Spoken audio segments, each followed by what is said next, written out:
A paz do Senhor, meus irmãos em Cristo Jesus. Quem vos fala é o professor Ronald, do Instituto Teológico Metanoim, onde nós estamos ministrando os cursos de bacharel em teologia e médio em teologia. Obrigado por estar aí participando da aula hoje número 3 da editora Betel. Nosso tema de hoje é tratando de comportamentos persistentes de desobediência.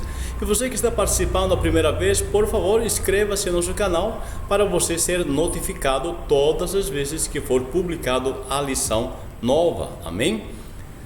O texto áureo da nossa lição de hoje é Atos 9:5, onde nos diz, e ele disse, é Paulo falando, ok? Quem é Senhor? E disse o Senhor, eu sou Jesus, a quem tu persegues. Duro é para ti recalcitrar contra os aguilhões. Aqui, na nossa linguagem de hoje, seria duro é para ti, dar murro em ponta de faca. Ou seja, você vai se machucar, não resista, tá? E sempre resistir a Deus nos machuca. Sermos submissos à vontade de Deus é o caminho para uma vida bem-sucedida. Meu amigo, meu irmão, minha irmã, você que quer prosperar na vida, aí está o segredo, ser submissos à vontade de Deus. Sempre os planos de Deus são melhores que os nossos. Nós temos 3 objetivos, apresentar o que é o transtorno de oposição desafiante, que é TOD, e mostrar quão prejudicial este transtorno pode ser para a vida espiritual, e em seguida ensinar meios para identificar o TOD, ou seja, o transtorno de oposição desafiante. Nosso texto de referências tem Juízes 17, 1, depois 5 ao 7 e o versículo 10. Por favor, você lê aí em casa, ok? Eu vou já para a introdução. Na introdução diz, como pode alguém ter a intenção de desafiar o Criador? Falaremos sobre um transtorno de comportamento que pode levar o indivíduo a tomar este tipo de atitude. Esse fundo que eu coloquei, talvez você já conheça, Esse fundo é um quadro representando, o período pós-reforma, período do iluminismo, onde vem o antropocentrismo, onde o homem quer se igualar a Deus. Nesse quadro tem Adão, o homem que é pintado com perfeição, se tentando nivelar com Deus, como desafiando a Deus. Esse é o período do antropocentrismo, quando o homem se torna o centro, o homem se torna o centro da realidade do mundo, deixando de lado Deus, ou seja, o teocentrismo. Há um momento na história assim, de rebelião, há um momento o homem se atreve a desafiar o Criador. Nós vamos ver aqui uma visão geral do transtorno de oposição desafiante nas crianças, depois adolescentes e adultos, ok? Vamos ver esses 3 pontos aqui. Não é raro vermos alguns personagens na Bíblia quanto pessoas da atualidade tomando posição de confronto em relação ao Criador. Devemos saber averiguar se tal membro não é portador do transtorno de oposição desafiante. Então, tanto na Bíblia quanto hoje na vida real, do dia a dia, não questão histórica meramente, mas na vida real de hoje, temos também pessoas que se opõem ao Criador. Vamos ver isto aqui.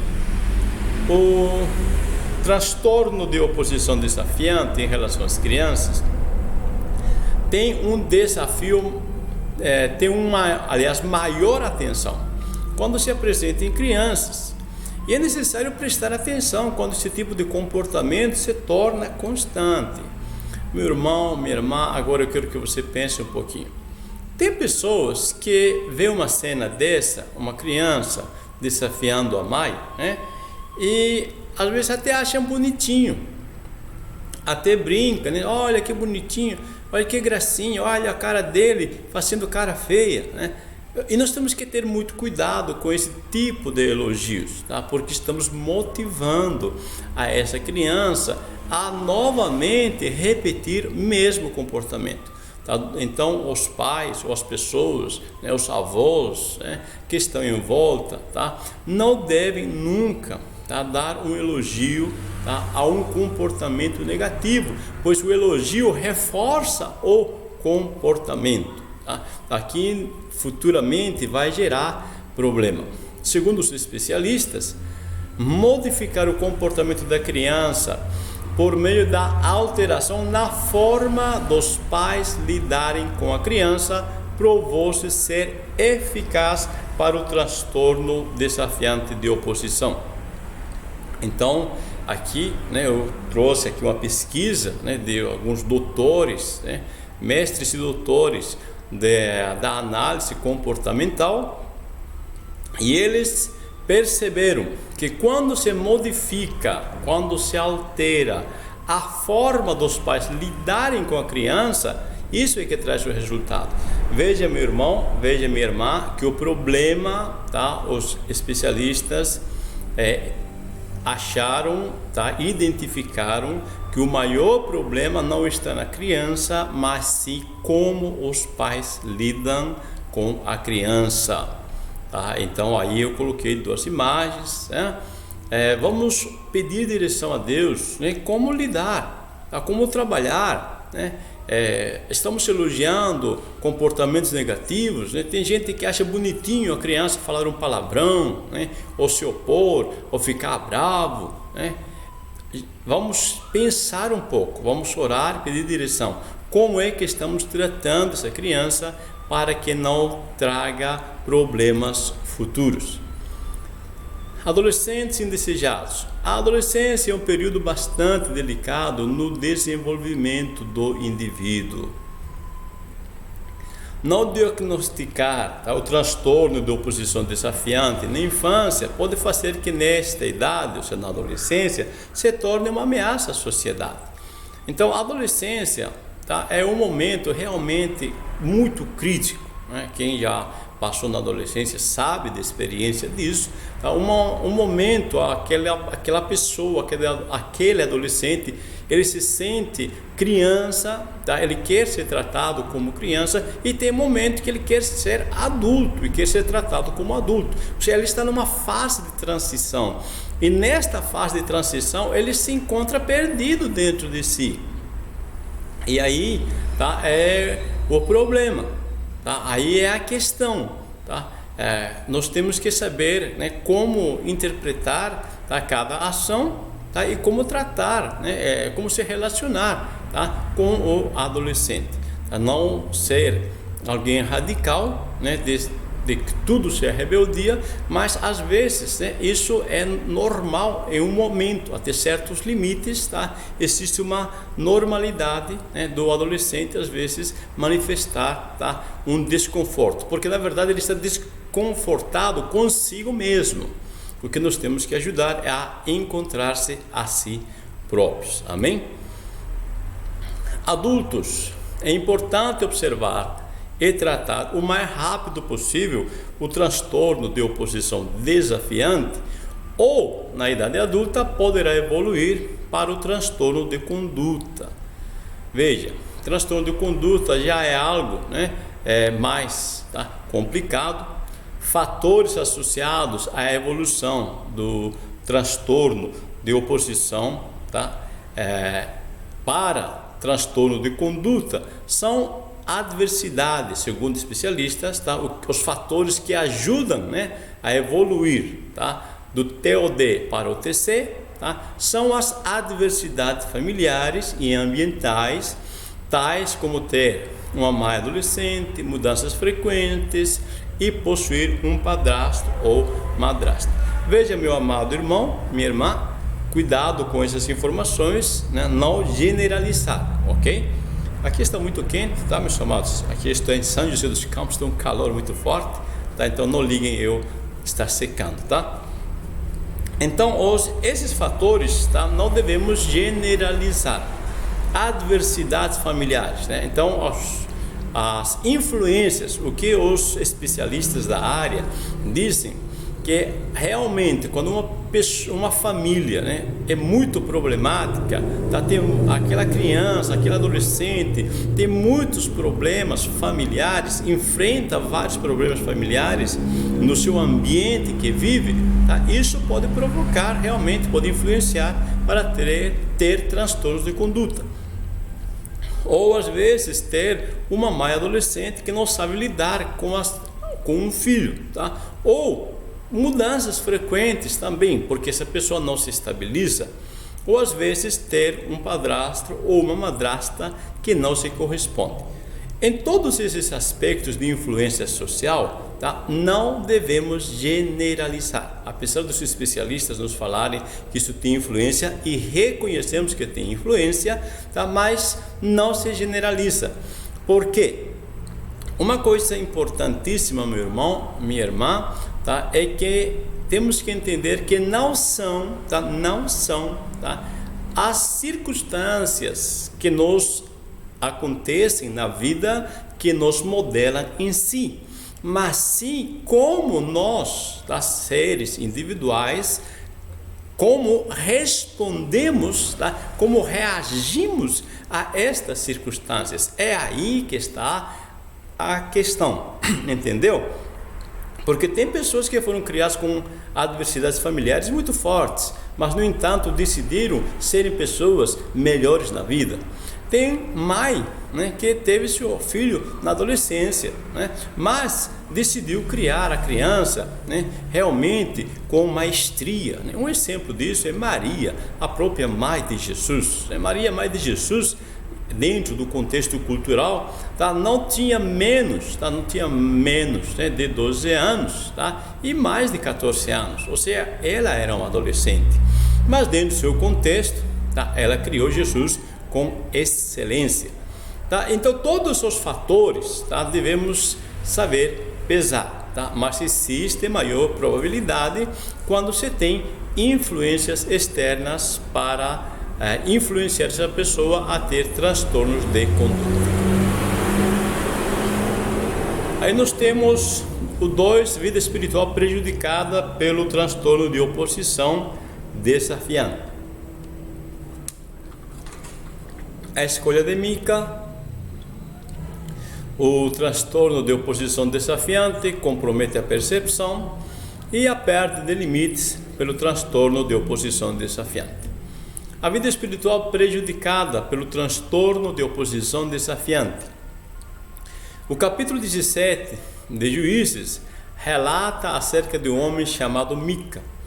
Ele resolveu criar para si um objeto de culto, e esta atitude pode ser comparada com a de quem sofre com o transtorno de oposição desafiante. Tá? Eu aumentei um O aí, desconsidera por favor.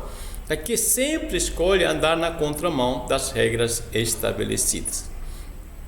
Então, essa atitude de Mica, tá? Nosso autor colocou, pode ser comparada, tá? E é verdade, tá? Que temos que ter muito cuidado para nós não errarmos na análise, tá? Cuidado, tá? Na verdade, um coração endurecido, aquele que vai na contramão, tá? Esse às vezes pode estar vivendo, tá? Um estado de transtorno de oposição desafiante. Em relação a Mica, veja o que disse Juízes 17:6. Cada qual fazia o que parecia direito aos seus olhos. Este era o padrão geral da geração deste período.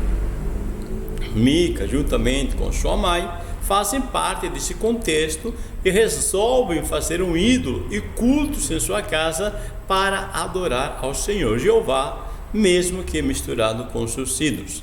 Veja, meu amado irmão, minha irmã, perceba que eu sublinhei quando disse cada qual fazia o que parecia direito aos seus olhos.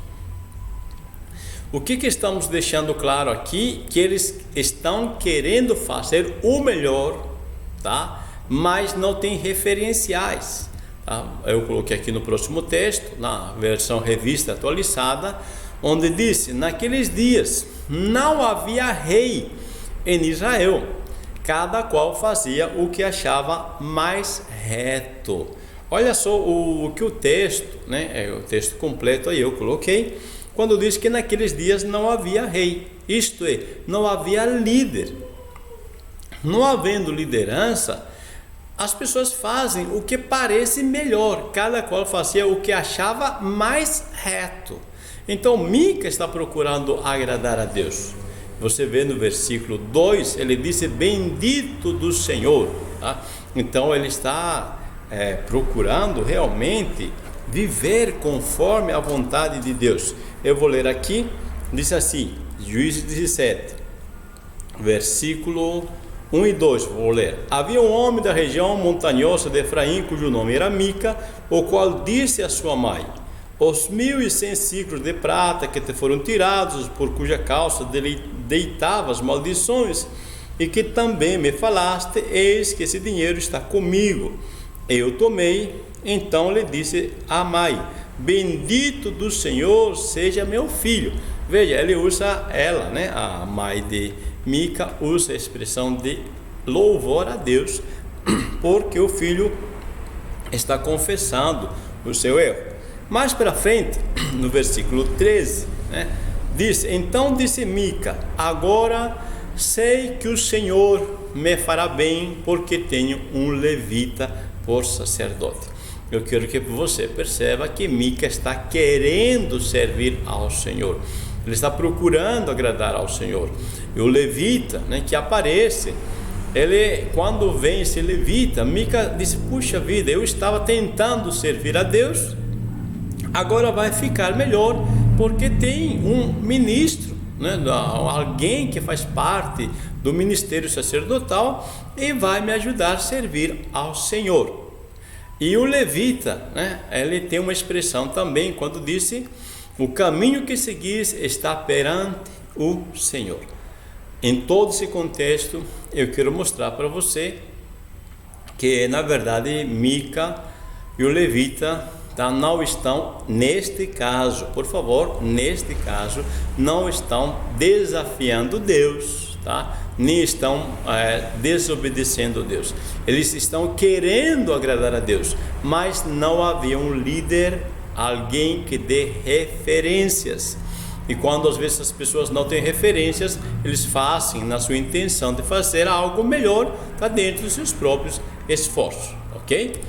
Agora, quando vemos a geração do deserto, aí sim, veja o que Estevão diz a respeito desse grupo de pessoas: homens de dura cerviz e incircuncisos de coração e ouvido, vós sempre resistis ao Espírito Santo, assim vós sois como vossos pais.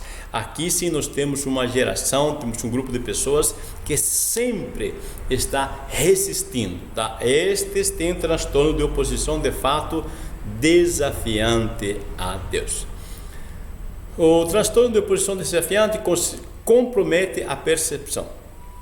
Realmente, o transtorno de oposição desafiante faz que as pessoas percam a percepção em relação a tudo que é determinado nos ensinamentos de Moisés. Mas não é o caso de Mica, como já vimos no item anterior. Os líderes que incitam as pessoas à rebelião contra Moisés se encaixam nesta descrição de tratamento, do transtorno, aliás, de oposição desafiante.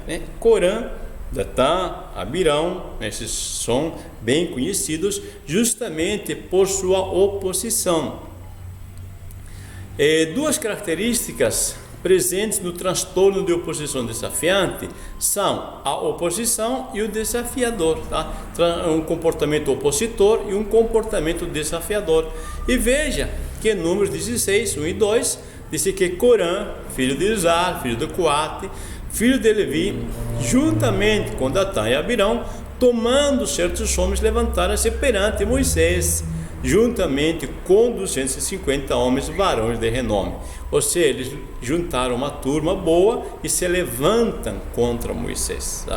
estes têm um caráter de oposição, desafiam a Moisés, a liderança de Moisés, e porque Deus colocou essa liderança, mas eles acham que é injusto. Você deve lembrar que o líder religioso, né, é Arão. E quem é Arão? Arão é irmão de Moisés. E as demais pessoas acham, né, dizem assim: puxa, só porque é o irmão de Moisés, agora ele vai ser sumo sacerdote. Não concordamos com isso, nós queremos participar desse ministério, né? E Moisés, né, ele fica triste com isso, Deus fica triste com isso, porque eles estão se opondo realmente àquilo que Deus determinou. Vamos ver já mais claramente isto. 3. Identificando o transtorno de oposição desafiante. Vamos ver, esperando a aprovação de Deus. Rebeldia ministerial ou, né, transtorno de oposição desafiante. E evitando o desenvolvimento de transtorno de oposição desafiante. Identificando, devido ao avanço da ciência, tem sido cada vez mais fácil a identificação desses sintomas de quem tem transtorno de oposição desafiante. Nós vemos, né, que às vezes as pessoas se levantam contra seus líderes, né, e se atrevem a erguer a voz, né, a humilhar, tá? E a ciência hoje está facilitando, né, para poder identificar melhor cada caso. Esperando a aprovação de Deus, Corã, Datã e Abirão esperam que Deus aprove a sua atitude. Veja que Moisés, né, falou a Corã e a toda a sua companhia, dizendo: amanhã pela manhã o Senhor fará saber quem é seu e quem é santo, ao qual ele fará chegar assim, e aquele a quem escolher fará chegar assim. E será que o homem a quem o Senhor escolher, esse será santo. E como Corã, Datã e Abirão desafiam Moisés, e Moisés diz: então vamos diante de Deus. Deus vai apontar, tá? Deus vai mostrar quem de fato está separado para esse ministério. E disse a palavra que Corã fez ajuntar contra eles toda a congregação à porta da tenda da revelação. Veja, Corã disse: não, eu vou esperar que Deus vai me aprovar. Eu tenho um ministério, eu sou chamado, eu também sou levita, ou da tribo de Levi, igual Arão e da tribo de Levi, por que eu não posso ser sacerdote, ou sumo sacerdote? E aconteceu que, acabando ele de falar todas essas palavras, a terra abriu a boca e os tragou com as suas famílias, como também a todos os homens que pertenciam a Corã e toda a sua fazenda. Veja, é interessante isto, porque Corã, Datã e Abirão esperavam que Deus ia aprovar a atitude deles, tá? Então isto é que faz o transtorno de oposição desafiante. A pessoa tem certeza que está certa, mesmo estando errada. Ela se opõe pensando que está fazendo a coisa certa. Rebeldia ministerial ou transtorno de oposição desafiante. É natural que portadores do transtorno de oposição desafiante se ajuntem a pessoas com o mesmo problema. Ou seja, os iguais se atraem, tá? Isso é fato, tá? Então, pessoas que são, tá, levados à tendência da rebelião ou da rebeldia, né, elas chamam para si também aqueles que têm o mesmo sentimento. Algumas pessoas que identificamos como rebelião ministerial, na verdade pode ser, olha só, nós estamos dizendo que mas pode ser um sintoma deste transtorno. A insubmissão, a resistência à autoridade e a agressividade são sintomas deste mal. Quando nós olhamos uma pessoa que manifesta determinados comportamentos que estamos citando, insubmissão e resistência, tá? Não vamos generalizar. Por quê? Porque às vezes é o momento que a pessoa está passando, tá? Nem todos aqueles que estão manifestando uma resistência ou uma insubmissão, porque tem um caráter rebelde. Às vezes é um comportamento do momento, ok? Então, agora, se a pessoa, ela manifesta este comportamento continuamente, e isso já faz parte do seu caráter, aí ele pode estar com problemas. Evitando o desenvolvimento do transtorno de oposição desafiante. Infelizmente, muitos lares cristãos não trazem a presença de Deus ao seu dia a dia, não encarnam a verdade. Veja, o que eu quero colocar aqui para você, meu irmão, não é a questão de fazer ou não fazer cultos domésticos, tá? Não queremos falar em um momento, só um momento, seja de meia hora, uma hora, onde se tenha uma meditação na palavra de Deus, tá? O que eu quero colocar aqui é no dia a dia. Que comportamentos manifestamos como pais no dia a dia, tá? Esta é a questão, tá? Como você reage como esposa em relação ao teu esposo, Teu comportamento é desafiante em relação ao teu marido, Ou você, meu irmão, chega em casa com questões desafiantes, tá? Em relação ao teu patrão. Como é teu comportamento? Como é o nosso comportamento? Tá? E aqui que eu quero que você entenda isso. Quando eu coloquei, infelizmente, muitos lares cristãos não trazem a presença de Deus ao seu dia a dia, eu quero que você pense no comportamento diário. Como está nosso tom de voz? Como reagimos? Tá? Porque nossos filhos vão copiar nossos comportamentos. Tá? Então, como evitar? Disse o texto de Juízes que onde não existe um governo, como nos tempos dos juízes em Israel, pode aumentar os casos de transtorno de oposição desafiante. Lembra de Juízes, quando disse que não havia rei e cada um fazia o que lhe parecia o melhor. Ou seja, tem que haver uma hierarquia natural. Deus colocou o esposo como cabeça, a esposa submissa e os filhos submissos também, tá? Ao casal. Se não há, tá? Essa hierarquia natural, tá? Não é uma hierarquia imposta, tá? Bem claro, isso é algo que Deus determinou, tá? Quando eu falo hierarquia natural, é como simplesmente você pensar, nós temos um corpo, e o corpo tem uma cabeça, que contém um cérebro que administra, gerencia, lidera todo o sistema, todos os órgãos do corpo, ok? Então Deus colocou uma cabeça, que é o marido, para liderar. Então, como está sendo o governo?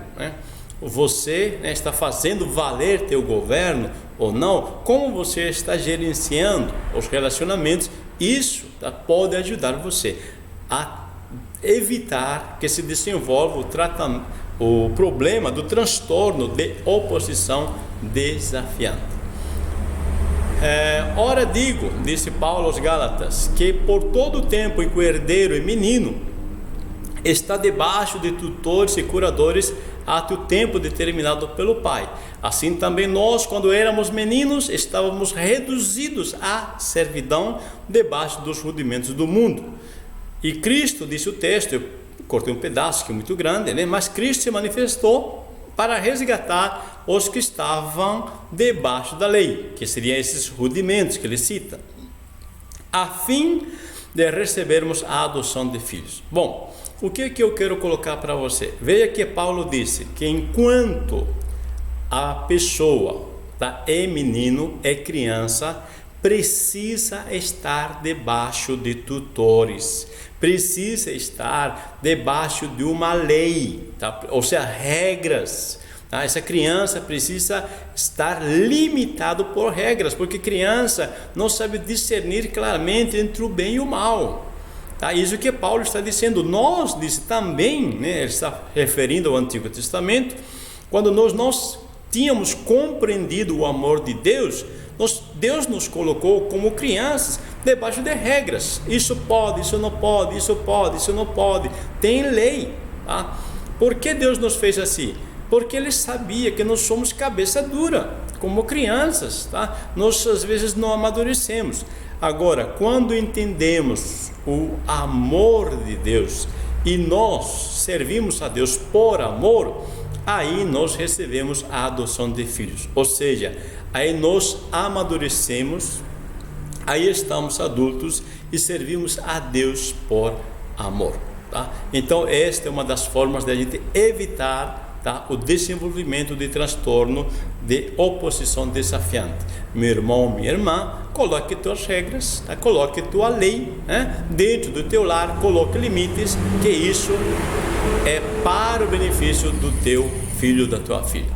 Segundo os especialistas, mais uma vez eu coloco este ponto: modificar o comportamento da criança por meio da alteração na forma dos pais lidarem com a criança provou-se eficaz, tá, para o tratamento do desafiante, da oposição desafiante, ok? Então, mãe, coloca um limite, pai, coloca um limite nas questões que você estará ajudando ao teu filho, à tua filha. Deus te abençoe. Nós concluindo, vemos que muitos cristãos, por sofrerem com o transtorno de oposição desafiante, não conseguem se firmar na casa do Senhor. Cabe a cada cristão, com o auxílio do Espírito Santo, da Palavra de Deus e desta lição, procurar identificá-los e ajudá-los. Amém? Então vamos ajudar as pessoas a compreender que vale a pena obedecer, e obedecer traz muito lucro, muito resultado, muito galardão.